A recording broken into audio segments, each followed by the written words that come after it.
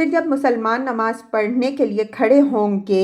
تو ان کی آنکھوں کے سامنے عیسیٰ ابن مریم علیہ السلام اتر آئیں گے اور وہ مسلمانوں کو نماز پڑھائیں گے۔ پھر سلام پھیرنے کے بعد لوگوں سے کہیں گے کہ میرے اور اس دشمن خدا کے درمیان سے ہٹ جاؤ،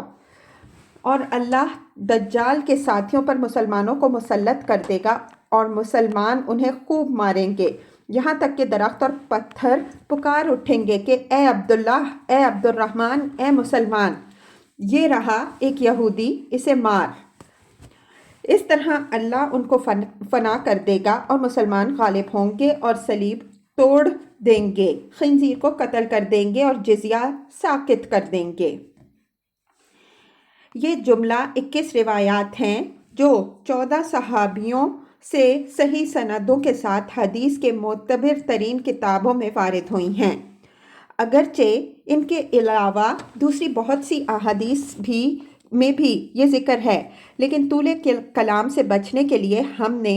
ان سب کو نقل نہیں کیا، بلکہ صرف وہ روایتیں لے لیں جو سند کے لحاظ سے قوی تر ہیں۔ ان احادیث سے کیا ثابت ہوتا ہے؟ جو شخص بھی ان احادیث کو پڑھے گا وہ خود دیکھ لے گا کہ ان میں کسی مسیح موعود یا مسیح یا بروز مسیح کا سرے سے کوئی ذکر نہیں ہے،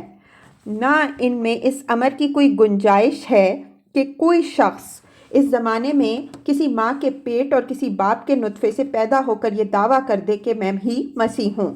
جس کے آنے کی سیدنا محمد صلی اللہ علیہ وسلم نے پیشن گوئی فرمائی تھی۔ یہ تمام حدیثیں صاف اور صریح الفاظ میں ان عیسیٰ علیہ السلام کے نازل ہونے کی خبر دے رہی ہیں جو اب سے 2000 سال پہلے باپ کے بغیر حضرت مریم علیہ السلام کے بطن سے پیدا ہوئے تھے۔ اس مقام پر یہ بحث چھیڑنا بالکل لا حاصل ہے کہ وہ وفات پا چکے ہیں یا زندہ کہیں موجود ہیں۔ بالفرض وہ وفات ہی پا چکے ہوں تو اللہ انہیں زندہ کر کے اٹھا لانے پر قادر ہے،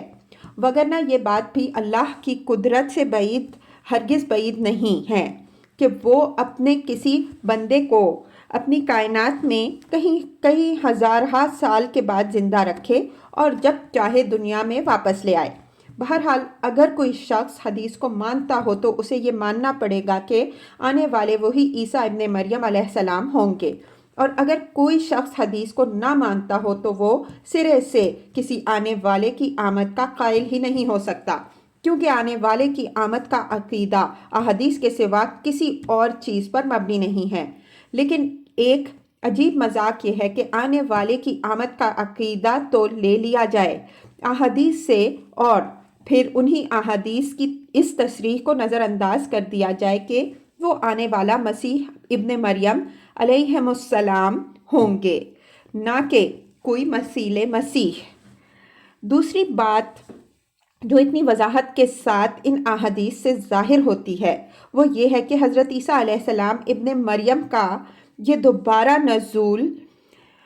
نبی مقرر ہو کر آنے والے شخص کی حیثیت سے نہیں ہوگا، نہ ان پر وحی نازل ہوگی، نہ وہ خدا کی طرف سے کوئی نیا پیغام، نئے احکام لائیں گے، نہ وہ شریعت محمدی صلی اللہ علیہ وسلم میں کوئی اضافہ یا کوئی کمی کریں گے، نہ ان کو تجدید دین کے لیے دنیا میں لایا جائے گا، نہ وہ آ کر لوگوں کو اپنے اوپر ایمان لانے کی دعوت دیں گے اور نہ اپنے ماننے والوں کو ایک الگ امت بنائیں گے۔ وہ صرف ایک کار خاص کے لیے بھیجے جائیں گے اور وہ یہ ہوگا کہ دجال کے فتنے کا استئصال کر دیں۔ اس غرض کے لیے وہ ایک ایسے طریقے سے نازل ہوں گے کہ جن مسلمانوں کے درمیان ان کا نزول ہوگا انہیں اس امر میں کوئی شک نہ رہے گا کہ یہ عیسیٰ ابن مریم علیہ السلام ہیں جو رسول اللہ صلی اللہ علیہ وسلم کی پیشن گوئیوں کے مطابق ٹھیک وقت پر تشریف لائے ہیں۔ وہ آ کر مسلمانوں کی جماعت میں شامل ہو جائیں گے، جو بھی مسلمانوں کا امام اس وقت ہوگا اسی کے پیچھے نماز پڑھیں گے، اور جو بھی اس وقت مسلمانوں کا امیر ہوگا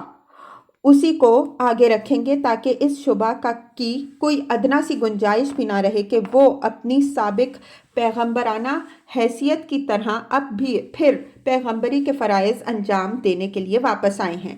ظاہر ہے کہ کسی جماعت میں اگر خدا کا پیغمبر موجود ہو تو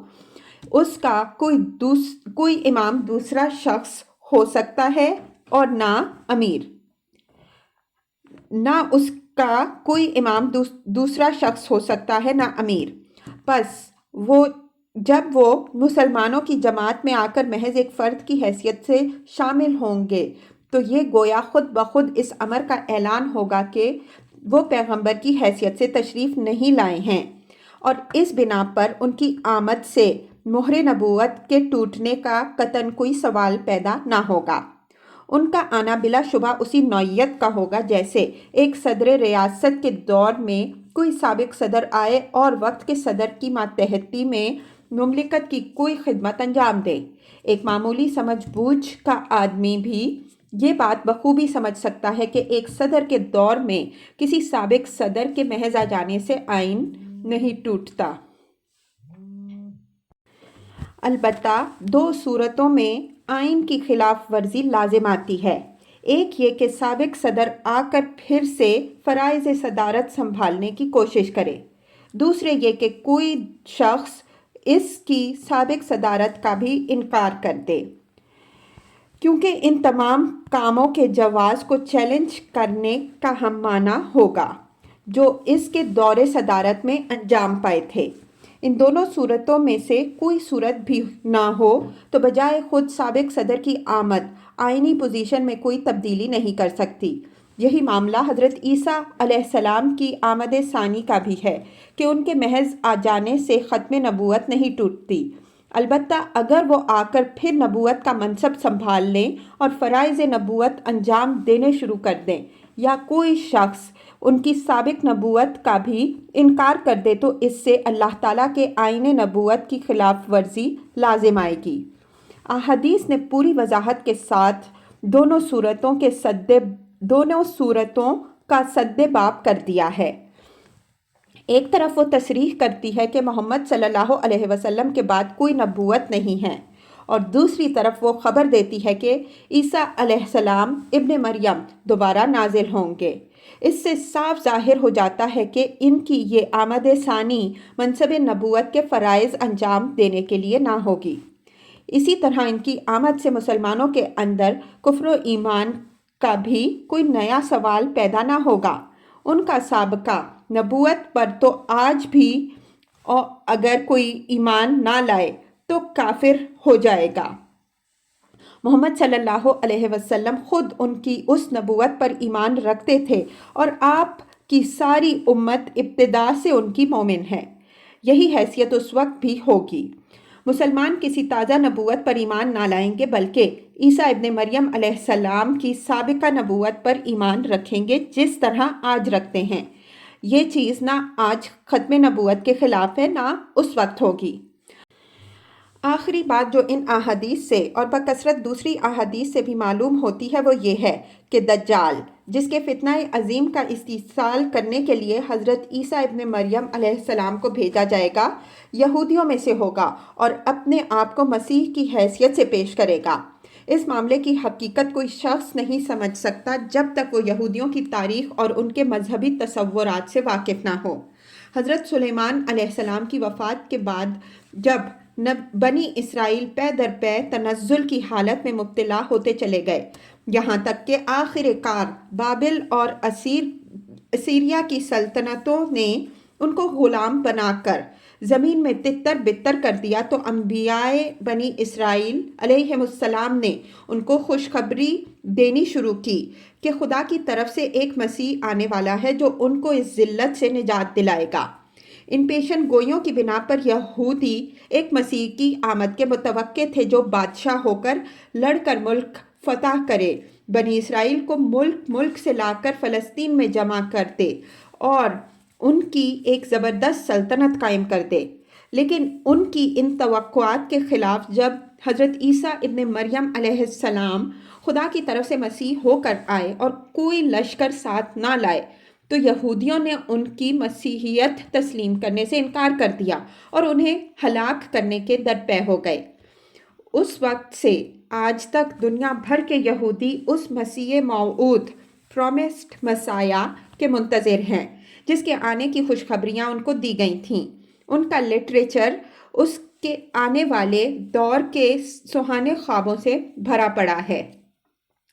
تلمود اور ربیون کے ادبیات میں اس کا جو نقشہ کھینچا گیا ہے، اس کی خیالی لذت کے سہارے صدیوں سے یہودی جی رہے ہیں اور یہ امید لیے بیٹھے ہیں کہ یہ مسیح موعود ایک زبردست جنگی و سیاسی لیڈر ہوگا جو دریائے نیل سے دریائے فرات تک کا علاقہ، جسے یہودی اپنی میراث کا ملک سمجھتے ہیں، انہیں واپس دلائے گا اور دنیا کے گوشے گوشے سے یہودیوں کو لا کر اس ملک میں پھر سے جمع کر دے گا۔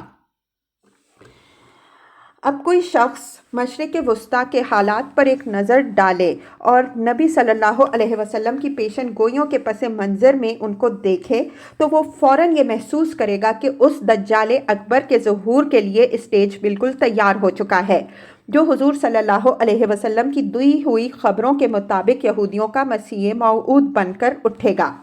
فلسطین کے بڑے حصے سے مسلمان بے دخل کیے جا چکے ہیں اور وہاں اسرائیل کے نام سے ایک یہودی ریاست قائم کر دی گئی ہے۔ اس ریاست میں دنیا بھر کے یہودی کھنچ کھنچ کر چلے آ رہے ہیں۔ امریکہ، برطانیہ، فرانس نے اس کو ایک زبردست جنگی طاقت بنا دیا ہے۔ یہودی سرمایے کی بے پایاں امداد سے یہودی سائنسدان اور ماہرین فنون اس کو روز افزوں ترقی دیتے چلے جا رہے ہیں اور اس کی یہ طاقت گرد و پیش کی مسلمان قوموں کے لیے ایک خطرہ عظیم بن گئی ہے۔ اس ریاست کے لیڈروں نے اپنی اس تمنا کو کچھ چھپا کر نہیں رکھا ہے کہ وہ اپنی میراث کا ملک حاصل کرنا چاہتے ہیں۔ مستقبل کی یہودی سلطنت کا جو نقشہ وہ ایک مدت سے کھلم کھلا شائع کر رہے ہیں، اسے مقابل کے صفحے پر ملاحظہ کیجیے۔ اس سے ظاہر ہوتا ہے کہ وہ پورا شام، لبنان، پورا اردن اور تقریباً سارا عراق لینے کے علاوہ ترکی سے اسکندرون،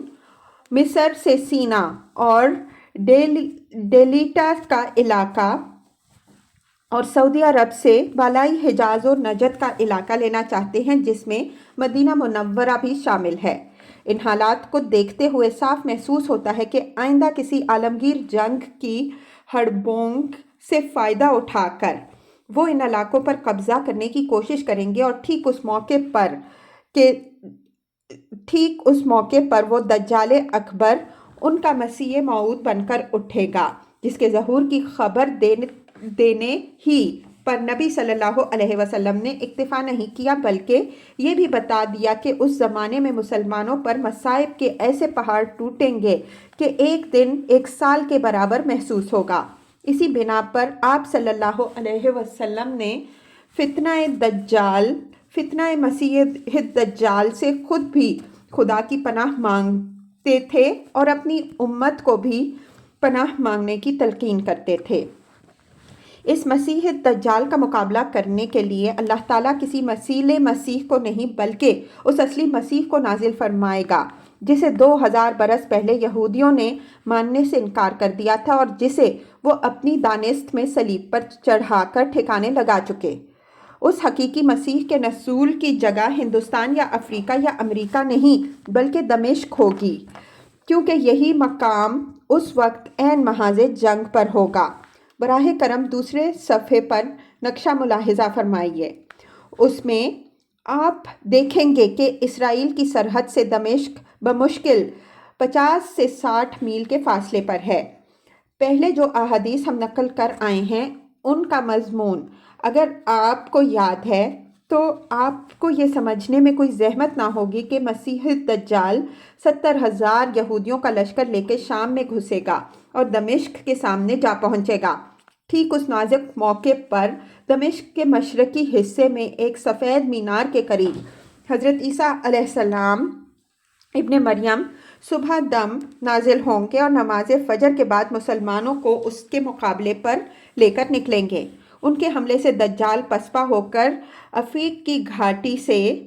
ملاحظہ ہو حدیث نمبر 21 اسرائیل کی طرف پلٹے گا اور وہ اس کا تعاقب کریں گے۔ آخر کار لد کے ہوائی اڈے پر پہنچ کر وہ ان کے ہاتھ سے مارا جائے گا۔ اس کے بعد یہودی چن چن کر قتل کیے جائیں گے اور ملت یہود کا خاتمہ ہو جائے گا۔ عیسائیت بھی حضرت عیسیٰ علیہ السلام کی طرف سے اظہار حقیقت ہو جانے کے بعد ختم ہو جائے گی اور تمام ملتیں ایک ہی ملت مسلمہ میں ضم ہو جائیں گی۔ یہ ہے وہ حقیقت جو کسی اشتباہ کے بغیر احادیث میں صاف نظر آتی ہے۔ اس کے بعد اس امر کی کیا گنجائش باقی رہ جاتا ہے کہ مسیح موعود کے نام سے جو کاروبار ہمارے ملک میں پھیلایا گیا ہے وہ ایک جال سازی سے بڑھ کر کچھ نہیں ہے۔ وہ یہودی ریاست جس کا خواب اسرائیل کے لیڈر دیکھ رہے ہیں۔ حقیقی مسیح علیہ السلام کے نزول کا مقام۔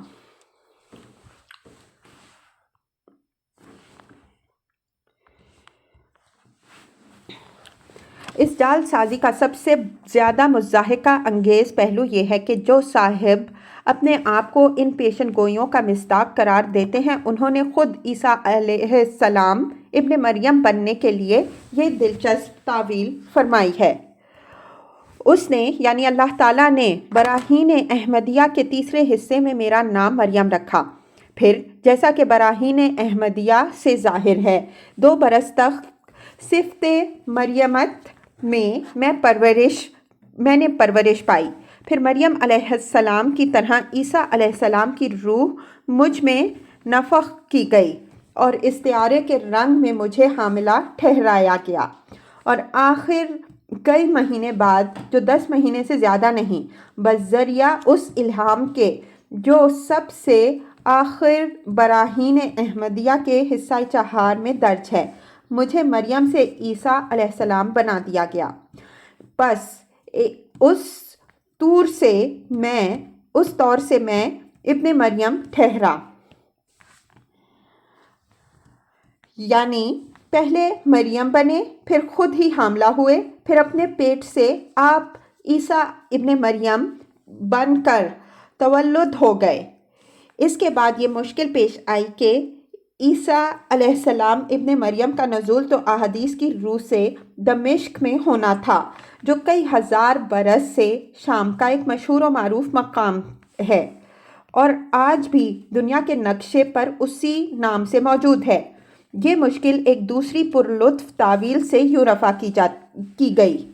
واضح ہو کہ دمشق کے لفظ کی تعبیر میں میرے پر من جانب اللہ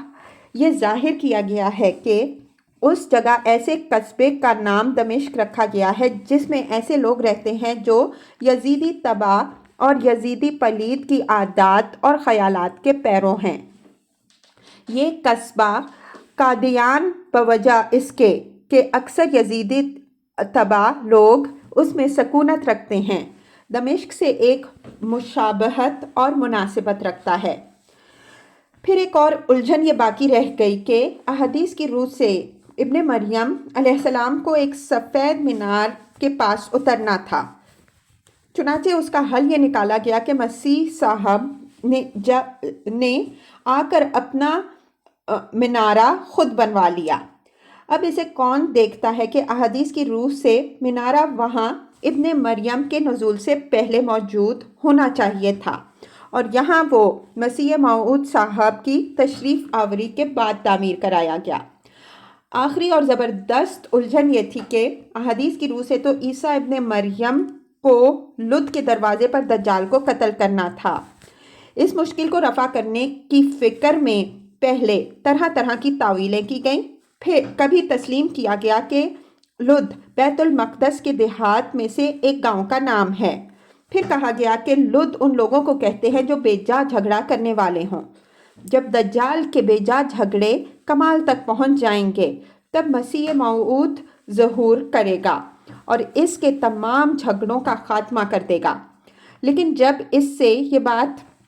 نہ بنی تو صاف کہہ دیا گیا کہ لد سے مراد لدھیانہ ہے اور اس کے دروازے پر دجال کے قتل سے مراد یہ ہے کہ اشرار کی مخالفت کے باوجود وہیں سب سے پہلے مرزا صاحب کے ہاتھ پر بیعت ہوئی۔ ان تعویلات کو جو شخص بھی کھلی آنکھوں سے دیکھے گا اسے معلوم ہو جائے گا کہ یہ جھوٹے بہروپ فالس امپرسنیشن کا صریح ارتکاب ہے جو علل اعلان کیا گیا ہے۔